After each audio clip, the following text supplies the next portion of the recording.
Boa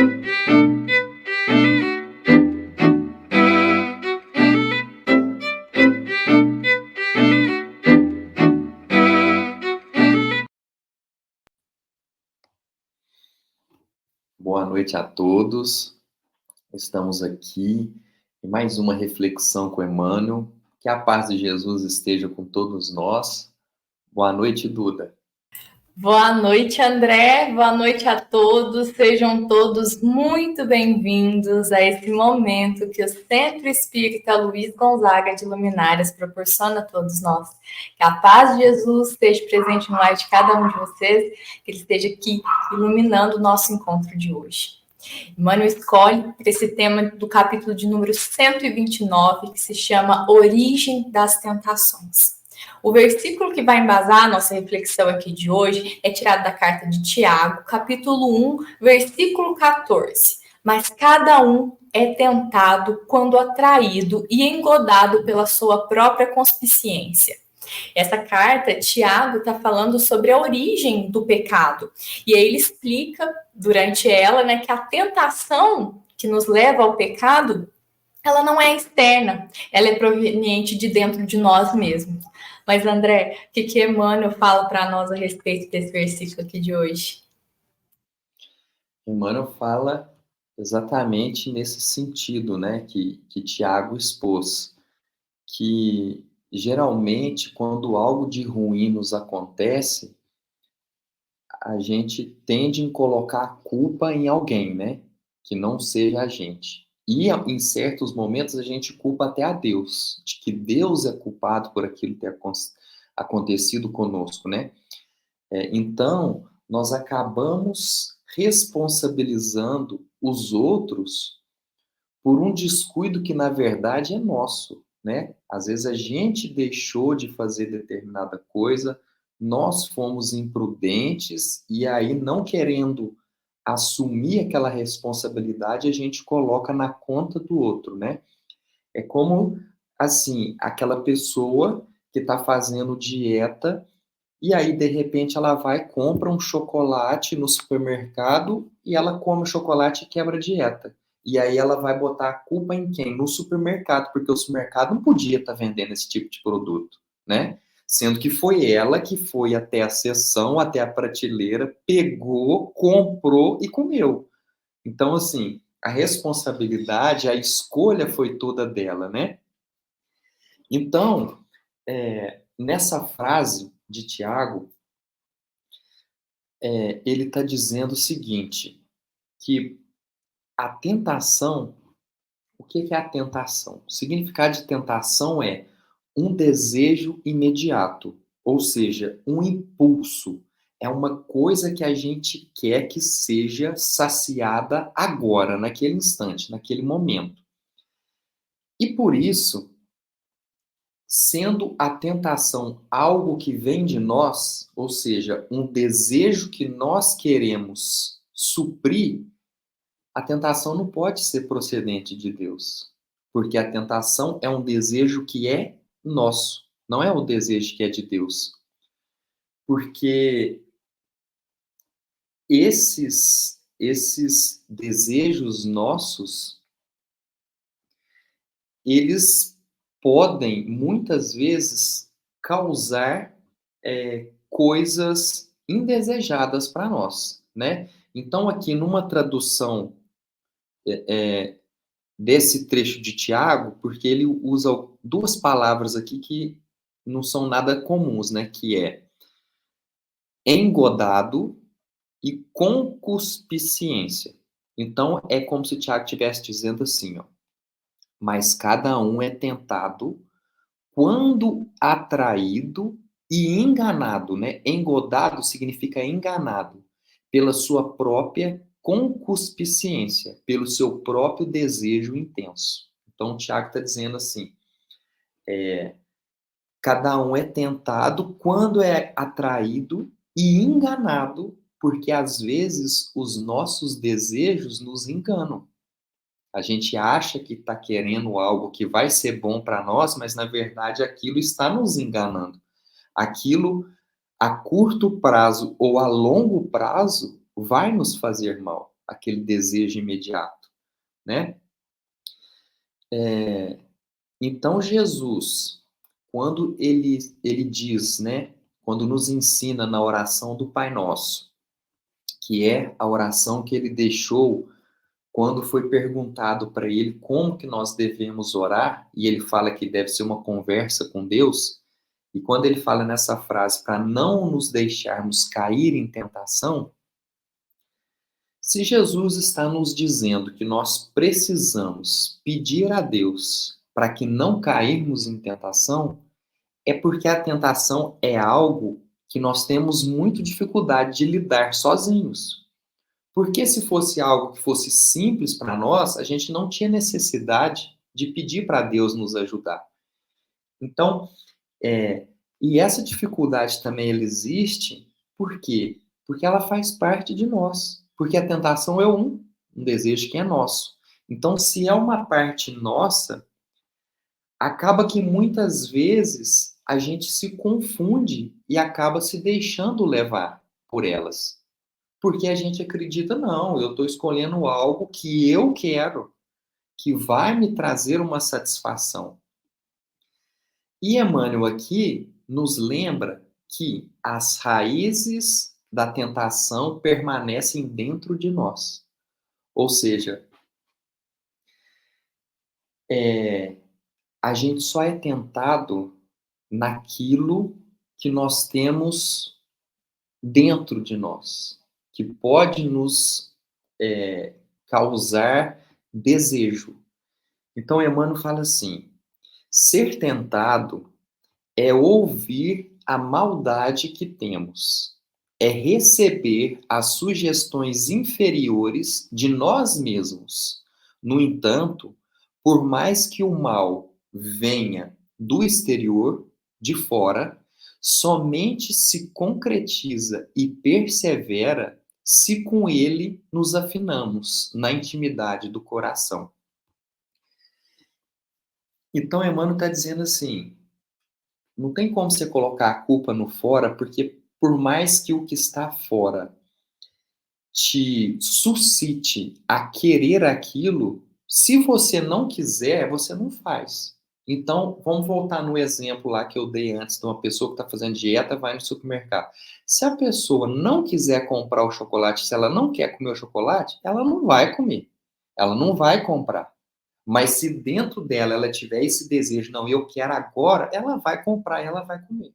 Então, isso é um desejo, a tentação, então, é algo que está já em nós, dentro de nós, e que em determinado momento nós podemos sucumbir, nós podemos cair, né, por invigilância nossa. Aí no livro Fé, de Chico Xavier com Emmanuel, tem um capítulo lá que chama Estudo da Tentação. E aí, nesse estudo da tentação é o seguinte: é um professor conversando com um aluno e o aluno querendo saber a respeito da tentação, do que é a tentação. E aí, o professor dá o seguinte exemplo, assim, ó: pega um prato de milho cru e coloca na frente de um homem. E, ao mesmo tempo, você pega um prato cheio de joias, de ouro, de pedras preciosas, e coloca na frente de um cavalo. E aí você observa qual vai ser o resultado disso. De um homem olhando um prato de milho cru e um cavalo olhando para um prato cheio de joias, de coisas preciosas. Aí ele fala assim: o homem, ele não vai ligar para aquele prato e o cavalo muito menos. O cavalo não vai estar nem aí para aquilo. Mas e se você fizer a troca? Se você coloca um prato de milho cru para um cavalo e um prato de dinheiro, de joias para um homem, aí sim você vai ver, né? O professor fala assim: nesse momento você vai ver o problema da tentação em cada um. Porque o homem não vai se conter e vai pegar aquelas joias, aquele dinheiro, e o cavalo vai avançar naquele prato de milho, né? Então, a tentação é exatamente isso. É algo que nos motiva, é algo que nos causa um impulso de sair do lugar. Porque o cavalo diante de uma joia ali para ele, aquilo ali é a mesma coisa que nada. Para ele não faz diferença. Mas um milho ali para ele faz muita diferença. Eu separei uma história aqui hoje que ela é muito interessante porque ela traz diversos tipos de tentações e também nos faz um relato de como que ela age em nós. Então, a história de hoje está no livro Contos desta e de Outra Vida, de Humberto de Campos, psicografado por Chico Xavier, lá no capítulo 17. E lá conta a história de Felipe Simas. E é interessante que essa história conta desde o planejamento reencarnatório dele. Então diz assim que ele, Felipe Simas, renasceria com a missão de impulsionar a verdade. Porque ele prometeu para os espíritos superiores que ele iria receber os ensinamentos que ele teve de Jesus, que ele ia compreender e ia passar para as outras pessoas. Ou seja, ele ia vir com uma missão de dissimular o evangelho, a boa nova. Então, ele começaria sua missão no começo com palestras e lá, ao longo da sua reencarnação, ele terminaria escrevendo alguns livros que ele contaria com a ajuda dos bons espíritos para poder descrever a respeito da vida espiritual, da eternidade, da nossa existência. Então, ele nasce, né? Simas nasce e inicia o seu trabalho de maneira admirável. Então, ainda quando ele era muito jovem, ele começa a falar a respeito das palavras de Jesus e começa a chamar a atenção das pessoas. Ele começa a ajudar as pessoas gostam de ouvi-lo falar sobre aquilo, ficam emocionadas, algumas pessoas com suas palavras, e aí algumas pessoas querem beijar as mãos dele, outros querem abraçar para poder agradecer. Só que enquanto isso, os espíritos inferiores, eles estavam se sentindo incomodados. Por quê? Porque as palestras de Simas estavam mudando a vida, o comportamento mental daquelas pessoas que esses espíritos inferiores estavam vampirizando. Ou seja, ele estava fazendo com que aquelas pessoas entendessem os ensinamentos de Jesus e mudassem de vida. Então, eles não estavam dando mais espaço, por exemplo, para pensamentos baixos, para ideias de ódio, de vingança, de fofoca. Então, esses espíritos inferiores, eles estavam percebendo que eles estavam ficando sem pessoas assim para eles utilizarem, né, desse sentimento. Então, o que eles fizeram, os espíritos inferiores? Eles se reuniram para poder resolver essa situação, porque eles estavam sendo afetados, né, com essa evangelização que estava causando. E aí, no começo, eles começaram a produzir dificuldades para cima, né? Só que as dificuldades, ali naquele primeiro momento para ele foi lidando bem, ele continuava fazendo as orações, ele continuava se fortalecendo, né? E aí eles começaram a querer afetar a família dele para poder desestabilizá-lo, mas ele continuou firme. Então, aqui é dito que é como se ele tirasse mais força disso, desses momentos, né? Então, os espíritos inferiores, eles pensaram assim, bom, nós vamos ter que dar um jeito nisso aqui, porque não tá bom para nós isso aqui. Tá influenciando o nosso trabalho, tá nos prejudicando. Então, várias tentações chegaram até Silas, né? E só que ele permanecia firme. E aí os espíritos, eles fizeram uma assembleia, é escrito aqui no livro, eles fizeram uma assembleia e um mais experiente lá dentre eles começou a perguntar. E aí falava assim, ele já teve acesso a grande quantidade de dinheiro? Aí o outro falou assim, não, já teve. Ele já foi experimentado em prazeres diversos?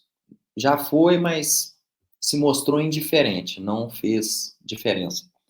E conflito familiar, assim, o que que acontecia? Falou, não, ele venceu todos, assim, passou bem por isso. E calúnia, ele já soube lidar com a mentira?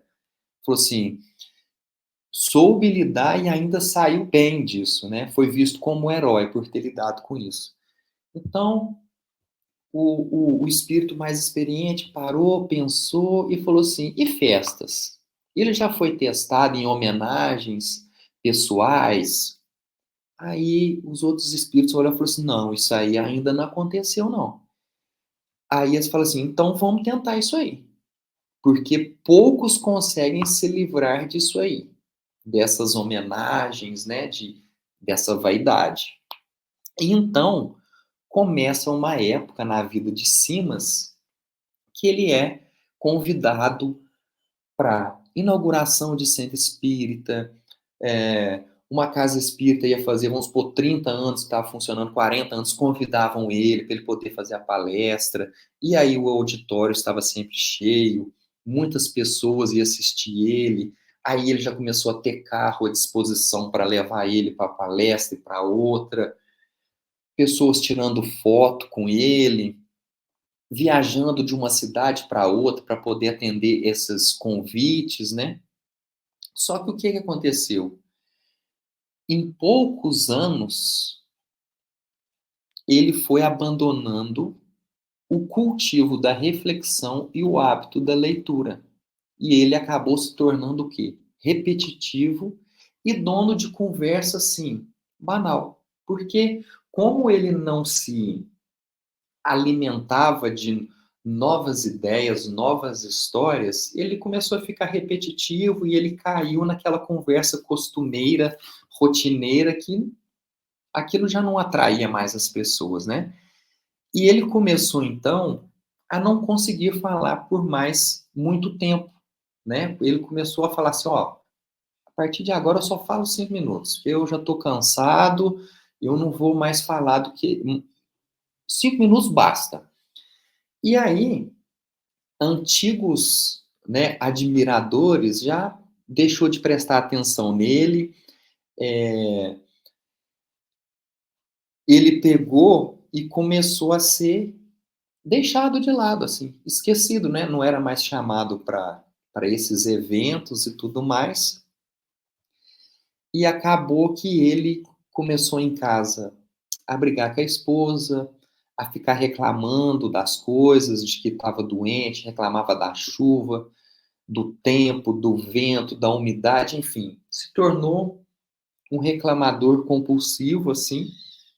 E aí, no final da história, é nos dito que dois adversários, né, dessa missão dele, um pergunta para o outro assim: o que que a gente faz então agora para poder levantar o Simas, né? Que ele já caiu, o que que a gente faz? Aí um responde para o outro de maneira muito irônica, fala assim: vamos fazer uma festa, que uma festa é o remédio ideal para ele.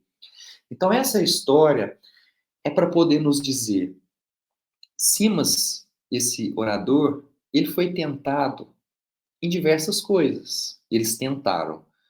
Só que a tentação dele não era a que eles tinham tentado no começo. A tentação dele era a vaidade. Então, a tentação é algo que nós temos em nós. É como se fosse um alerta, uma luz de atenção que nós precisamos ter. E é interessante que se a gente conseguir descobrir em nós o que que nos causa isso, essa tentação, se soubermos antes, a gente consegue se precaver. Então a gente já evita. Porque se Cima soubesse, não, eu tenho problema com vaidade. Então, quando ele percebia que ia ter muitos convites, ele já começava a rejeitar. Porque ele mesmo ia fazer assim, ó, eu não posso. Eu sou falho nisso aí. Eu sou tentado na vaidade. Então, vários convites desses eu vou rejeitar, porque eu não vou suportar isso. Então, essa é a ideia da tentação, né? Que a origem da tentação, como Emmanuel nos diz, a raiz está em nós, e se a gente prestar um pouco de atenção, a gente descobre, a gente tem um pequeno sinal. Duda, qual que é o trecho que você selecionou para nós hoje da reflexão?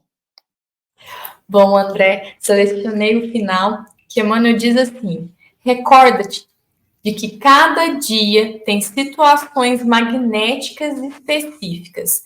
Considera a essência de tudo que te atraiu no curso das horas e eliminarás os males próprios, atendendo ao bem que Jesus deseja.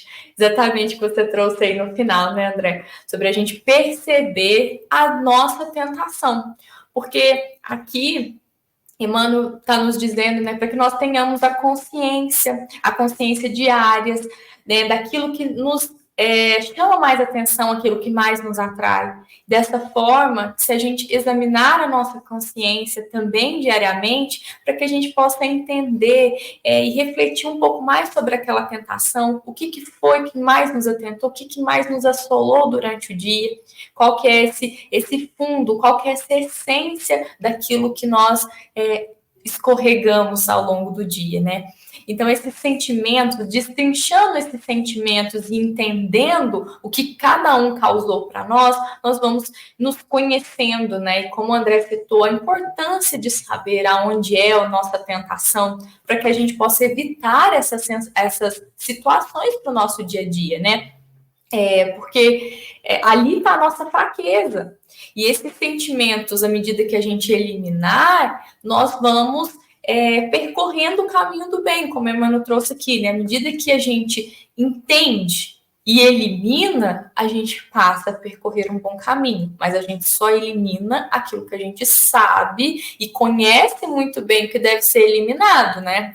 Se nós não conhecermos o que a gente vai eliminar, né? Se nós não tivermos a consciência do que é a nossa maior tentação, né? Aquilo que mais está nos atraindo e está nos desviando desse caminho que seria o caminho do bem para que nós possamos seguir.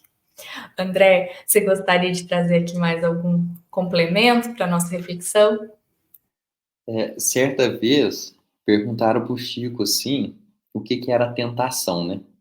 E aí o Chico falou assim, olha, tentação é um cachorro muito grande que está correndo atrás da gente. E a gente correndo devagarinho, com a vontade que o cachorro pega a gente.